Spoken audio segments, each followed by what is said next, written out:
Hey guys, what is going on? Anthony here with Pistons Talk. Hope you guys had a great weekend. In today's video, I wanted to discuss NBA free agency and how it pertains to the Detroit Pistons. Now, a couple of weeks ago, we got a report from Mark Stein and Jake Fischer that the Pistons were looking to add a stretch five to the roster. And they were linked to three stretch fives that they had internal interest in.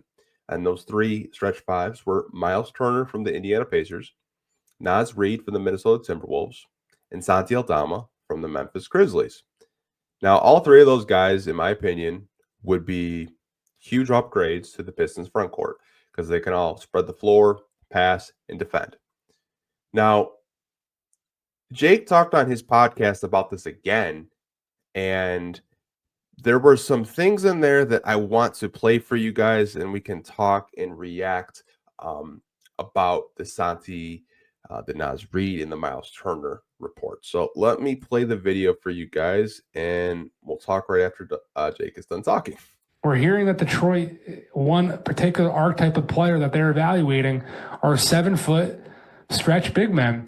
So in addition to Miles Turner, we're on the lookout for the Pistons to try to be a player for Naz Reid, and we're definitely looking at Santi Aldama as a potential target as well. He's a restricted free agent, so the Pistons could, in theory, put an offer sheet on the table that would make life a little bit tricky and annoying for the Memphis Grizzlies by comparison to Miles Turner's unrestricted situation and the fact that Naz Reid is a player option that he has a lot of control over, which gives him some wiggle room to have negotiations with Minnesota before he actually would become theoretically available as well.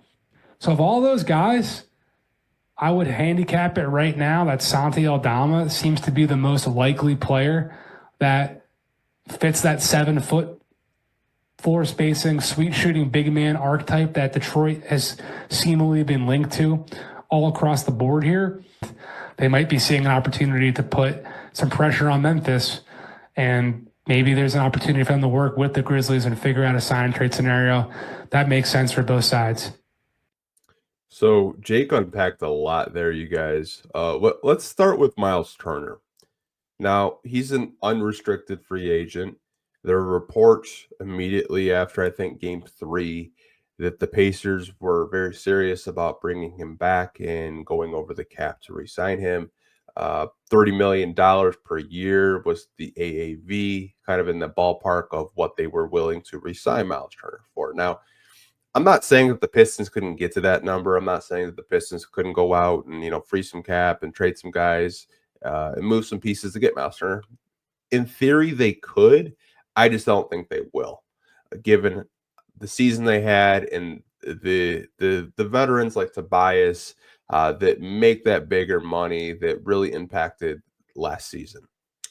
Now, Naz Reid, I feel like is a fan favorite, and I understand it. There's so much to like about Naz Reid now in terms of contract. He's on a player option. The player options can get a little tricky. Naz Reid has all the power. He has stated that he wants to opt out of that player option and test the free agency market to see what he could possibly get. Now, personally, I think Naz Reid is a $100 million type of player, you guys. I really do. I think there are going to be a lot of suitors for Naz Reid. I think he does so many things well. Shoot the three-point shot, put the ball on the floor, pass, and, defend a little bit. And I think he would just be such a fun fit next to Jalen Duren. I'd be lying to you guys if I said I wouldn't love Naz Reid on the Detroit Pistons. I would. I wanted him during the Sekou draft. Like, I've been a very big Naz Reid supporter for quite a long time. If the Pistons can make that work, that'd be great. But the final guy, and Jake, the way he worded it in terms of his he didn't say most realistic, but he said handicapped. He thinks that Santi Aldama would make the most sense for the Detroit Pistons in terms of gettability, because he's a restricted free agent, and the Pistons could make it a little difficult, as Jake mentioned, of putting in an offer sheet for Santi. Let's just say hypothetically, the Pistons offer Santi Aldama $15 million a year. Memphis can either match that offer or say, "Hey, kid, good luck," and they could just say, "Go play with the Pistons." Or Memphis really wants to keep Santi Aldama on their roster, um, and they could do a sign and trade if Santi really wants to come and play for the Pistons. Now, I think Memphis, they want to keep Santi Aldama, but I think there's a price point where they're comfortable with. Is $15 million a year too much money for him? I'm not entirely sure. Jake mentioned in this podcast, but it wasn't in that clip, that they really want to lock down Jaren Jackson Jr. And I know a lot of you guys are very high on Jaren Jackson Jr., Michigan State connection, local kid, defensive player of the year, stretch five. I get all that. But they just got 4 firsts for Desmond Bain, you guys. I don't even want to imagine what the asking price for a Jaren Jackson Jr. is right now. It's probably ridiculous. And the Grizzlies have made it known that they're trying to build around John Morant and Jaren Jackson Jr. And that trade for Desmond Bain is more of a retool because their GM and vice president didn't feel like the Grizzlies were close. And, getting 4 first kind of helps them out in potential trades. And you're getting, KCP and Cole Anthony as a consolation prize, right? So they want to re-sign a Jaren Jackson Jr. and extend him because they can this summer. I don't know how much money they're going to give Jaren Jackson Jr. And I think that's the only thing that could make it difficult for the Grizzlies, and the Pistons can make them sweat a little bit, saying like, "Hey, we really want Santi. We're going to offer him, 15 million a year, maybe more. Who knows?"